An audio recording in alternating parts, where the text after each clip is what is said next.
Now let's talk about the actual rule. What does this strategy do, step by step? First, we need two moving averages, a fast one and a slow one. Let's say the fast one looks at the last 10 days of closing prices, and the slow one looks at the last 50 days. Every single day, we calculate both of these averages fresh. The fast average updates quickly because it only looks at a small window of recent days.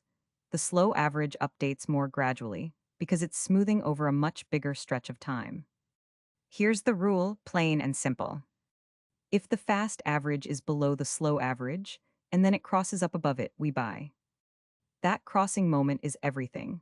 We're not buying just because the fast average is above the slow average.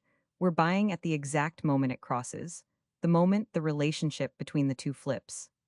And on the flip side, if the fast average is above the slow average, and then it crosses down below it, we sell. Again, it's the crossing that matters, not just the position, but the transition, the moment one line passes through the other.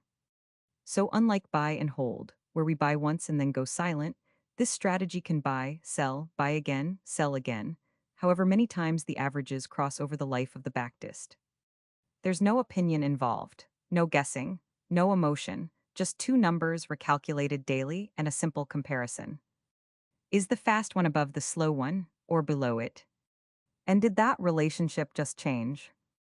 That's the entire rule. It doesn't try to predict where the trend is going.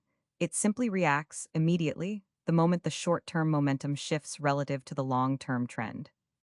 It's reactive, not predictive, and that distinction matters a lot when you're learning to think like a strategy builder.